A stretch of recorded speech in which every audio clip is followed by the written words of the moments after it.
இப்போ 2/3 ஆதரவு தேவை. நிச்சயம் அவங்களுக்கு ஒன்று தெரிஞ்சிருக்கும், நமக்கு நம்பர்ஸ் இருக்கா இல்லையா அப்படின்னு. சிலர் என்ன சொன்னாங்கன்னா, சிலர் அப்ஸ்டைன் ஆவாங்க, வெளிநடப்பு செஞ்சா இதை நிறைவேற்ற முடியும் அப்படின்லாம். ஆனா ரொம்ப தெளிவா இருந்தது எதிர்கட்சி, நிச்சயம் நிறைவேற்ற முடியாதுன்னு. இப்ப இந்த கணக்குகள்லாம் தெரிஞ்சுதான் பாஜக இதை முன்னெடுத்திருக்கா? நிச்சயமா. ஏன்னா head I win tail you lose அப்படின்னு சொல்லுவோம் இல்லையா, அந்த மாதிரியான கணக்கு தான் பாஜகவுக்கு இதுல போட்டிருக்காங்கன்னு பார்க்கிறேன். காரணம் என்னன்னாக்க, எதிர்கட்சிகளை பொறுத்த வரைக்கும் பாஜகவை இங்க தோக்கடிக்கிறது மூலமா அதே மாதிரி ஒரு பரப்புரை, இது மக்கள் விரோத, இது ஜனநாயகத்துக்கு விரோதமானது அப்படிங்கறதெல்லாம் சொன்னாங்க அப்படிங்கறத பாக்குறோம். இதுல முழுக்க முழுக்க பாத்தீங்கன்னாக்கா உங்களுக்கு நம்மளோட ரெப்ரசன்டேஷனுக்கான பர்சன்டேஜை இழந்துருவோம்லாம் சொன்னாங்க. அது என்னன்னா நம்பர்ஸை காமிச்சு பயமுறுத்தினது. அதை நேத்தே விவாதிச்சோம், அதுல ரொம்ப தெளிவா சொன்னோம். எந்த காலத்திலயும் நான் ஒரு சின்ன மக்கள் புரிதலுக்காக, மகளிர் மசோதா 23ல சொல்றாங்க, அதை அப்படியே கொண்டு வந்தாங்க, நாங்க நிறைவேற்றுவோம்லாம் எதிர்கட்சிகள் சொன்னாங்க, நாங்க ஆதரவு தரோம்லாம் சொல்றாங்க. இப்ப மகளிர் மசோதாவை தொகுதி மறுவரையோட ஜாயின் பண்றாங்க.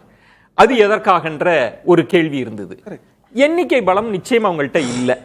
தொகுதி மறுவரைனா எதிர்கட்சிகள் எதுக்குன்னு பாஜகவுக்கு தெரியும். இதெல்லாம் தெரிஞ்சுமே ஏன் மகளிர் மசோதாவை இதோட இணைக்கணும், இதெல்லாம் ஏன் செய்யணும், என்ன கணக்கு? ஏன்னா ரெண்டு இன்டர் கனெக்டட் தான், நீங்க தனித்தனியா பண்ண முடியாது. இப்போ பெண்களுடைய சதவீதம்ங்கிறது பாராளுமன்றத்தில் எவ்வளவுங்கிறத நீங்க பார்க்கணும். லோக்சபால கிட்டத்தட்ட 17% நினைக்கிறேன். அப்படி இருக்கும்போது இத டபுள் 33% சொல்லும் போது கிட்டத்தட்ட டபுளுக்கு நீங்க கொண்டு போய் சேர்க்கறீங்க அப்படிங்கும்போது அதுவே ஒரு முக்கியமான விஷயம்ங்கிறத நீங்க பாக்குறீங்க. இந்த தொகுதி மறுவரை செய்யும் போதே இதை கொண்டு வரதுக்கான காரணம், இப்போ இருக்கக்கூடிய நம்பர்ஸ்லையும் நீங்க கூடுதலா எவ்வளவு பேரை கொண்டு வரணும், அது போக 50% சொன்னா அங்கேயும் எத்தனை பேர்? இப்ப 23ல கொண்டு வந்தாங்கல்ல சார், அது அப்படியே நிறைவேற்றாம ஏன் இந்த விளையாட்டு இப்ப மசோதா தோல்வி, இதை ஏன் செய்யணும்? இருக்கட்டும், பரவாயில்ல இருக்குல்ல, இதுல என்ன கணக்கு இருக்குன்னு வெறும் நீங்க நம்பர்ஸ் இது மறுவரை அப்படிங்கிற மாதிரி நீங்க கொண்டு போயிருந்தீங்கன்னா அது ஜனநாயகத்துக்கு எதிரானது. இந்த பொய்யான பரப்புரை சொன்னாங்கன்னு சொன்னோம்ல, ஏன்னா நம்ம பர்சன்டேஜ்ல கரெக்டா பார்த்துட்டோம், அப்படிதான் இருக்கு. இன்ஃபேக்ட் நமக்கு தமிழகத்துக்கு 0.5 சீட், நீங்க 50% சொன்னா அது கூடுதலா கிடைக்குதுங்கிறதையும் பார்த்துட்டோம். சரி, அப்படி இப்ப நியாயப்படி பார்த்தா 39 இன்னைக்கு இருக்கு அப்படின்னாக்கா அதுல பாதி எவ்வளோ? 19. சார் நான் கேட்பது அப்படி இல்லாமல் இல்ல, நான் சொல்றது நம்ம அதுக்குள்ளேயே நேற்றுக்குள்ள பேசணும். நான் கேட்பது ரமேஷ் சேதுராமன், இந்த தொகுதி மறுவரை இல்ல நான் கேட்பது இந்த பாதிப்பு, இந்த பர்சன்டேஜ் எல்லாம் கூட கொஞ்சம் தள்ளி வச்சுட்டே பேசுவோன்றேன். நம்பர்ஸ் கிடைக்கும்னு நம்பி இதை தாக்கல் பண்ணாங்களா? இல்ல, அதுதான் என்னன்னு கேட்கிறேன். அதான் சொன்னேன், head I win tail you lose அப்படின்னாக்க இன்னைக்கு இது வெற்றி பெற்றிருந்தால் இது பாஜகவிற்கு மிகப்பெரிய வெற்றி. காரணம் என்னன்னா பாருங்க, நாங்க தான் இந்த இதை கொண்டு வந்தோம், மகளிருக்கான உரிமையை நிலைநாட்டுவதற்காகவும் இதுவும் நாங்க செஞ்சோம்னு சொல்லுவாங்க. சரி, இன்னைக்கு இது தோல்வி அடைந்ததன் மூலமா எதிர்கட்சிகள் பலவந்தமா போய் அவங்களே அவங்களுடைய எதிரியாக இருக்கக்கூடிய பாஜகவிற்கு ஒரு ஆண் சகையில கொடுத்திருக்காங்கன்னு பாக்குறேன். என்னன்னா இப்போ மகளிர்களுக்கு எதிரான ஒரு கூட்டணியாக இந்த INDA கூட்டணி, அதில் இருக்கக்கூடிய கட்சிகள் இருக்கிறார்கள் அப்படிங்கறத அவங்க அடுத்த லெவலுக்கு கொண்டு போவாங்க. பெண்களுக்கு எங்களை மகளிர் மசோதாவை நிறைவேற்ற விடாம செஞ்சுட்டாங்க அப்படின்னு சொல்றாங்க. ஆமா, ஏன்னா மகளிருக்கானது இந்த இடஒதுக்கீடுன்னு சொல்றது நம்ம கட்டாயமாக அந்த, ஏன்னா இப்ப ஒரு உதாரணத்துக்கு சொல்றோம், நம்ம தொகுதிகள்ல தனி தொகுதிகள்னு நம்ம சொல்றோம். காரணம் என்ன? தாழ்த்தப்பட்டோர், பிற்படுத்தப்பட்டோர், அவங்களுக்கான ஜனநாயக உரிமையை நிலைநாட்டணும், கம்பல்சரியா அந்த சீட்டை நீங்க கொடுக்கணும்னு சொல்றோம். சரி, இப்போ அதே மாதிரியான ஒரு சிச்சுவேஷனை நீங்க இங்க கொண்டு வரும்போது மகளிருக்குன்னு நீங்க சொல்லும் போது அப்ப என்ன ஆகுது? கம்பல்சரிலி. நான் என்ன கேட்கிறேன், 2023ல கொண்டு வந்தாங்கல்ல, இன்னைக்கு எதிர்கட்சிகள்லாம் என்ன சொல்றாங்க? அதை நாங்க ஆதரவு தெரிவிக்கிறோம், முழு மனதோட ஆதரிக்கிறோம் அப்படின்னு. உண்மையிலே பாஜக மகளிர் மசோதாவை நிறைவேற்றுவதில் கண்ணும் கருத்துமா இருந்தா இந்த தொகுதி மறுவரையை பற்றி எல்லாம் அவங்க இல்லாம அதே 33% ரிசர்வேஷன் நாங்க கொடுக்கிறோம்னு சொல்லி இருந்தோம்னா இன்னைக்கு அவங்களுக்கு வெற்றி கிடைச்சிருக்குமே. இல்லையே, அது மட்டும் இல்ல, இப்போ மறுவரைன்னு சொல்றதுல கூட நீங்க திரும்பவும் நீங்க சொல்லக்கூடிய சென்சஸ், பழைய ரீசெண்டா எடுத்த சென்சஸை வச்சு அதை பேஸ் பண்ணி நம்ம தொகுதி மறுவரை செய்யறோம்னு சொல்லியிருந்தாங்கன்னா சரி, தவறுன்னு சொல்லலாம். இவங்க என்ன சொல்லிருக்காங்க, ஒரு ஸ்டாண்டர்ட் ஃபார்முலா. ஏன்னா இன்னைக்கு உங்களுக்கு இல்ல சார், கூடுதலாக நான் அதை மக்களுக்கான ரொம்ப representative எளிமையா தேவைப்படும் சார், போது நான் எளிமையா புரிஞ்சுக்கிறதுக்காக கேட்கிறேன். அவங்க நினைச்சிருந்தா தொகுதி மறுவரையை தனியாவே தாக்க தனியா செய்ய வேண்டாம் நினைக்கிறாங்க. ஏன்னா ஒரே இது ஏன் அது? ரெண்டுமே ரிலேட்டட், அதனால ஒரே இன்டர்கனெக்டட், அதையே பண்ணிடுவோம் டிசைட் பண்ணாங்க. அப்ப வலு இல்ல, போதுமான பலம் இல்ல, நம்பர்ஸ் இல்ல, அது அத பத்தி ஒண்ணும் கவலை இல்லையா? இப்போ யார் இங்க யார் எக்ஸ்போஸ் ஆயிருக்காங்கன்னு நீங்க பார்க்கணும். சோ எதிர்க்கட்சிகள் எக்ஸ்போஸ் ஆயிட்டாங்க. இப்போ நீங்க என்னன்னா, அப்படி இருந்தாக்க நீங்க நிச்சயமா கொடுத்திருக்கணும்.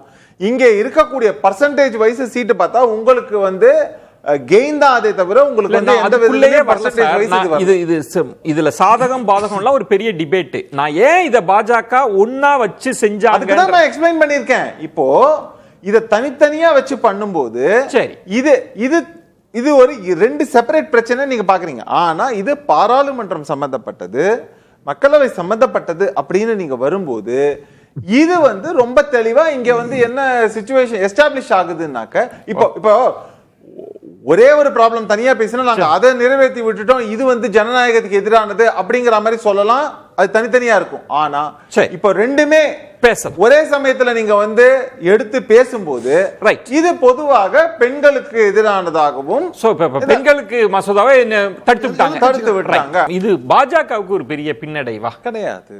திரும்பவும் நான் சொல்றது அதான் சொன்னேன்னா, அவங்க பார்வையில இருந்து அது கிடையாது. இன்ஃபேக்ட் அரவிந்த் கேட்கறது ஒரு கரெக்டான கேள்வி. 33%. இப்போ நீங்க புது வரையறையில புதிய நம்பர்களை நம்ம கூட்டுறோம் அப்படிங்கும்போது அந்த பழசுல இருக்கக்கூடிய இந்த ரிசர்வேஷனுக்கு ஏதான இம்பாக்ட் இருக்காங்கிற ஒரு கேள்வி இருக்கு. அப்படியெல்லாம் இல்ல, அது கண்டினியூ ஆகும். ஏன்னா நீங்க இதை பண்ணும்போது நீங்க திரும்ப மறு ஊர்ஜிதம் செய்ய வேண்டியது கடமையும் அரசுடையது தானே. சரி, அப்போ அந்த பேசிஸ்ல சொல்லும் போது இட் இஸ் கெட்டிங் அஷ்யூர்டு.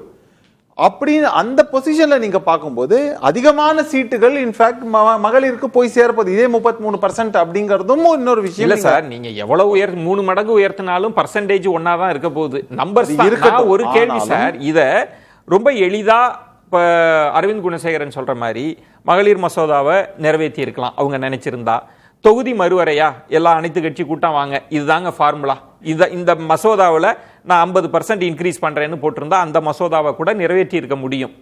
ஆனா அது ரெண்டுமே நடக்காம போயிடுச்சுன்றாரு. அது பின்னடைவே இல்லையா? நான் என்ன கேட்கிறேன், இவங்களோட லாஜிக் படியே அப்ப முன்னாடியே பண்ணிட்டாங்க அப்படின்னா திரும்ப நீங்க அது எதுக்கு நீங்க நிறைவேற்றணும்? அது தேவையே இல்லையே. அது வேண்டவே வேண்டாம்னு சொல்லிட்டு போயிடலாம்.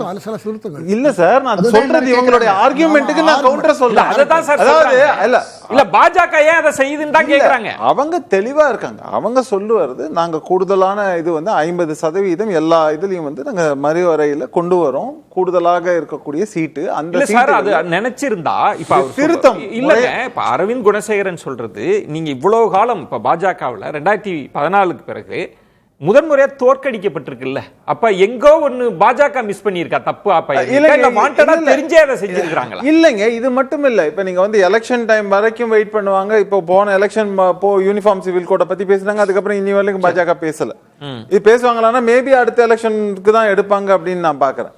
இந்த மாதிரி ஒவ்வொரு சோ இனி இதை விட்டுட்டு 29ல பேசுவாங்கன்றீங்களா? திரும்ப 29 பேசுவாங்களோ எனக்கு தோணுது. இல்ல அடுத்த இதுல இன்னொரு மற்ற எலெக்ஷன்ஸ் வரும்போது அந்த சமயத்துல எடுத்துப்பாங்களா அப்படிங்கிற ஒரு கேள்வியும் இருக்கு.